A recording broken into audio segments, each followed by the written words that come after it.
The Australian National Maritime Museum is where you can explore one of the largest museum fleets in the world.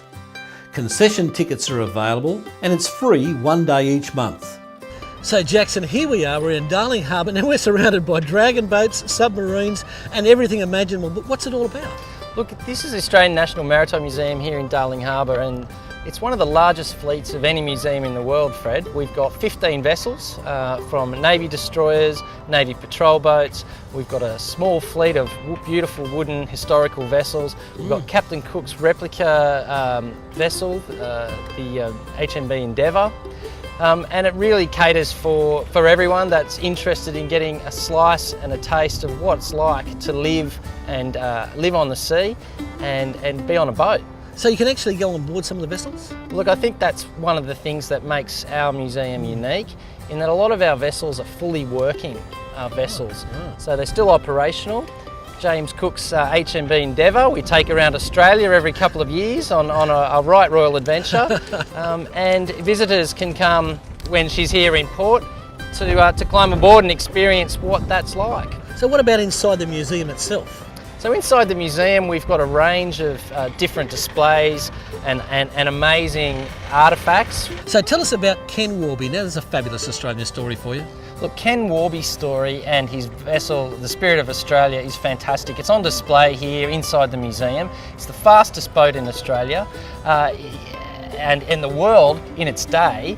He pretty much built it in his backyard. Wow. He brought it out and it just screamed across the lake and broke all world records. Yeah. So we're very excited to have the boat here on permanent display, and you can really get a sense of this great Aussie story. So a person visiting Sydney for the first time, or indeed people who live in Sydney, how can they get here?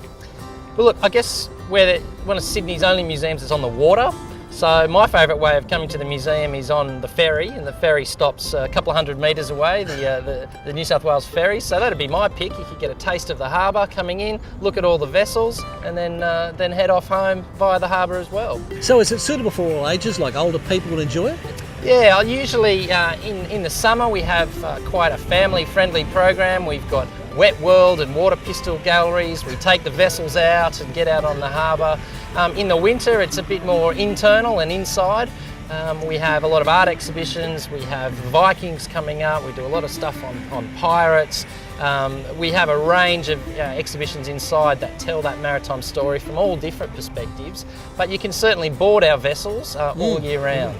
So Jackson, this is the Endeavour. I've never been on board, you know, so it's an exciting experience just to go and look at it. Well, Fred, welcome aboard. This is a replica of James Cook's HMB Endeavour. Yeah. And what I'm going to give you a taste of here today is 18th century seafaring. You don't think I'll get seasick, do you?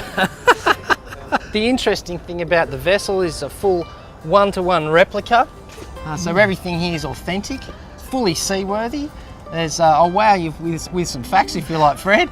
We've got 10,000 square metres of sail on this and about 30 kilometres of rope. So it's something extraordinary, isn't it, when you think about how far technology's come from 250 years ago. And when you think about it, this would have been the most advanced technological machine, basically, in its day, wasn't it? Look, in the 1760s, this was the bee's knees.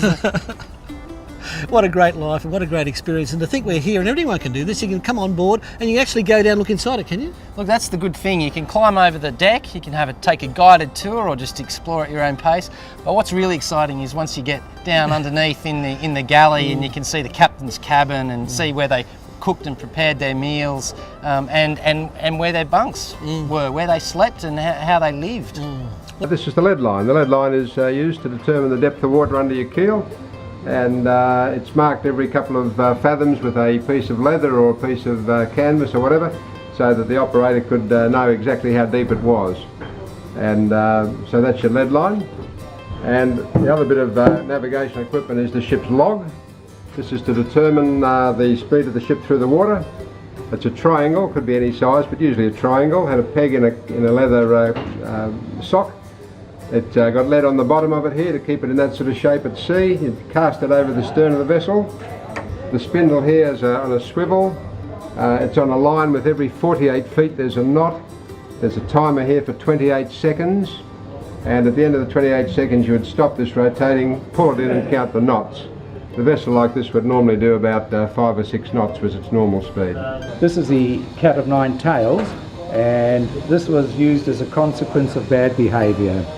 Now, it was called a cat because the marks that it left on your back was as though a cat had scratched you, and the little driblets of blood, the little swelling, it was as though a cat had given you a good old scratching. But it couldn't be used down here.